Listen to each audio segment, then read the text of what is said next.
Salut tout le monde, c'est Inside TV, j'espère que vous allez bien, moi ça va. Aujourd'hui on se retrouve pour une nouvelle vidéo thread horreur et un thread horreur de ouf une nouvelle fois. Comme d'habitude, si c'est pas encore fait, je vous laisse vous abonner à la chaîne et également activer la petite cloche, c'est important, comme ça vous ne loupez aucune nouvelle vidéo. C'est parti pour ce nouveau thread horreur de malade, let's go.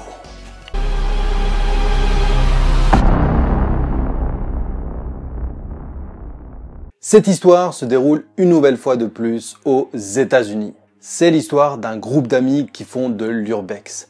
Il y a David qui est le caméraman de l'équipe, donc c'est lui qui filme toutes leurs sorties et qui fait les montages ensuite. Il y a Jessica qui, elle, s'occupe de trouver les lieux insolites, des lieux assez crépis, on va dire, et qui sont abandonnés justement pour faire de l'urbex. Et on retrouve également Kelly qui, elle, est passionnée de films d'horreur en tout genre. L'histoire se déroule le 25 octobre car ils avaient décidé de tourner une vidéo à l'avance quelques jours juste avant Halloween pour pouvoir la poster le jour d'Halloween. On est le 20 octobre. Comme à chaque fois, après les cours, les trois amis qui sont à l'université se retrouvent pour boire un verre ensemble. Et là, David balance aux filles « Ça serait cool qu'on fasse un urbex pour Halloween, non ?» Les filles répondent « Mais grave David, t'as trop raison. Il faudrait qu'on puisse trouver un endroit vraiment creepy et flippant. » Jessica dit justement l'autre jour, quelqu'un m'a parlé d'un lieu de ouf. Il s'agit d'un hôpital psychiatrique abandonné qui se situe en pleine forêt. Je l'ai jamais visité, mais ça serait vraiment cool, je pense. Kelly répond, mais grave, putain, j'ai trop hâte. On fait ça quand alors? Les trois amis se mettent donc d'accord pour faire ça le 25 octobre. Le 25 octobre, les trois amis se donnent rendez-vous chez Jessica et de là, ils partent avec la voiture de Jessica en direction de l'hôpital psychiatrique abandonné en pleine forêt. Les trois amis partent vers 18 h de chez Jessica et ils ont 2 heures de route jusqu'au lieu que Jessica a déniché. De plus, ils ont une petite partie à faire à pied d'environ 20 minutes pour arriver en face de l'hôpital psychiatrique. Et comme vous le savez, en octobre, il fait nuit beaucoup plus tôt qu'en été. Donc quand les trois amis arrivent devant la forêt, il est déjà 20 h et il fait pratiquement nuit noire. David sort sa caméra du coffre et son équipement, lampe pour la caméra, etc. Les trois amis se munissent de tout ce qu'il faut pour cette urbex de ouf. Lampe de poche, bonnet et gants. Eh ouais, il fait vraiment très froid. Là, ils sont enfin prêts et David commence à filmer. Les trois amis s'enfoncent dans la forêt complètement noire pour 20 minutes de marche avant d'arriver à l'hôpital psychiatrique abandonné. Pendant leur marche dans la forêt, les trois amis entendent des bruits. Mais ils ne prennent pas réellement peur, car ils se disent c'est juste les bruits de la forêt. Les animaux, le vent sur les arbres, la nature quoi. Il est environ 20 h 45 quand les amis arrivent enfin devant le bâtiment et ils sont choqués car le bâtiment est vraiment immense. Ils se sentent très petits à côté.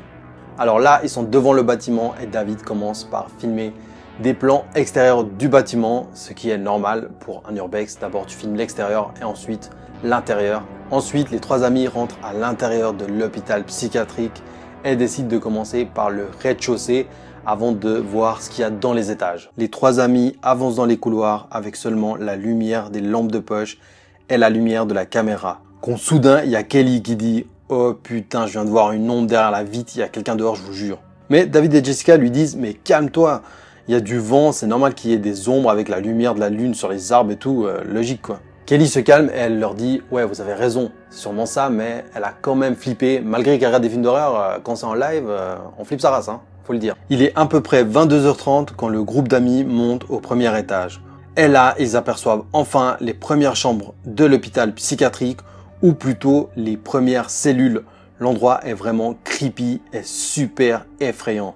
David filme toujours et le groupe s'avance vers l'une des cellules qui est ouverte et rentre à l'intérieur. Quand tout d'un coup, ils entendent un bruit sourd de porte. Et là, Jessica dit « Putain, c'est quoi cette merde? Il y a quelqu'un avec nous ici.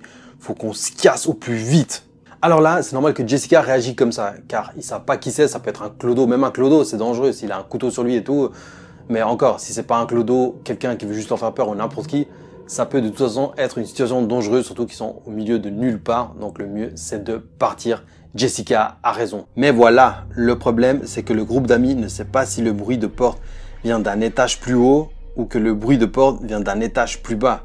Donc de la réception, et là, ça voudrait dire que là où les personnes viennent de rentrer dans le bâtiment et que le groupe d'amis risquera donc de tomber nez à nez avec des gens dangereux. Là, il y a David qui porte ses coronesses et qui dit « Les filles, restez là, je vais vite descendre à la réception, voir s'il y a quelqu'un, comme ça, s'il y a personne, on se casse direct. » Jessica et Kelly attendent quelques minutes qui pour elles ressemblent à des heures. Quand tout d'un coup, elles entendent des bruits de pas dans les escaliers au-dessus d'elles. Là, les filles regardent discrètement dans les escaliers et voient deux hommes habillés tout en noir avec des masques d'Halloween. Là, les filles réagissent immédiatement. Elles descendent l'escalier rapidement et voient David à la réception. Elles lui disent « Dépêche-toi, faut sortir, il y a deux malades ici. Cours, faut sortir, ils arrivent en bas. » Là, David tape un sprint. Il court vers la voiture, ouvre le coffre, met le matériel et la caméra dans le coffre. Mais là, Jessica, qui courait derrière, se foule la cheville et tombe par terre. Kelly revient sur ses pas, aide Jessica à se relever et David revient vers eux pour les aider pour qu'ils reviennent plus vite à la voiture. David a juste à fermer le coffre et monter dans la voiture. Mais là, en fermant le coffre, il se rend compte qu'il n'y a plus la caméra dans le coffre. Quelqu'un l'a volée. David pète un câble et dit aux filles « Putain, Graham a pris la caméra, je dois la retrouver. » Mais là, il voit un peu au loin les deux hommes tout en noir et masqués courir vers eux. Les filles lui disent « Putain David, abuse pas, monte dans la voiture immédiatement et mets les gaz, on s'en fout de ta caméra, au pire on t'en achète une autre. » David réagit immédiatement. Il ferme le coffre et monte dans la voiture et met les gaz à fond. Les deux hommes courent derrière la voiture pendant quelques mètres, puis ils s'arrêtent. Alors là, ça a vraiment été chaud de ouf. Déjà, c'est un truc de malade quoi. La caméra, elle disparaît comme ça. Les deux mecs, ils arrivent. David, il n'a plus le choix que d'abandonner la caméra, même s'il ne sait pas du tout où elle est. Mais il monte directement dans la voiture pour sauver ses fesses. Et ouais. Durant le trajet retour, David dit aux filles « Mais putain, c'était qui ces types ? Et qui a pris ma caméra, putain ?» Kelly répond « Mais putain, ça veut dire qu'ils étaient plusieurs, vu que les deux types qui nous poursuivaient étaient encore à l'intérieur quand ta caméra a disparu. » Jessica, qui s'est foulé la cheville et qui doit retourner chez elle avec la voiture de ses parents, dit à David et Kelly « On garde ça pour nous, on dira qu'on était au bowling et que je me suis foulé la cheville là-bas. » C'est comme ça que l'histoire se termine. Les trois amis décident de garder ça pour eux et de ne rien dire à la police ni à leurs parents. Donc vous l'avez compris, ils ont même pas appelé la police ni rien du tout.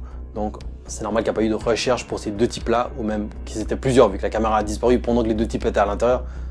Truc de ouf quoi. Mais cette histoire fait vraiment froid dans le dos. Donc vraiment faites gaffe pour les gens qui font de l'urbex. J'ai rien à vous apprendre, vous savez qu'il faut faire gaffe, tout ça.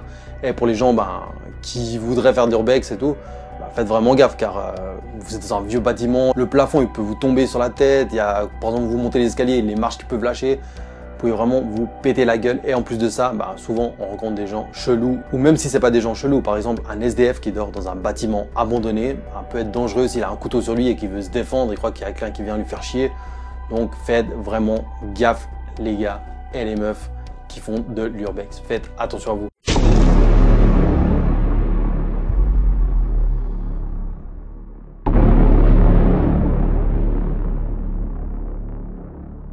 Voilà, c'est la fin de cette vidéo. J'espère que vous avez kiffé. Si c'est le cas, laissez un pouce en l'air. Mettez-moi également un commentaire pour me dire si vous avez flippé et si vous avez kiffé ce thread d'horreur. Je vous laisse vous abonner pour ceux qui ne l'ont pas encore fait. Activez la petite cloche. Et pour ceux qui le veulent, vous pouvez également me suivre sur mon Instagram qui s'affiche juste là. Quant à moi, je vous dis fermez bien vos portes et vos fenêtres le soir. On se retrouve à une prochaine histoire.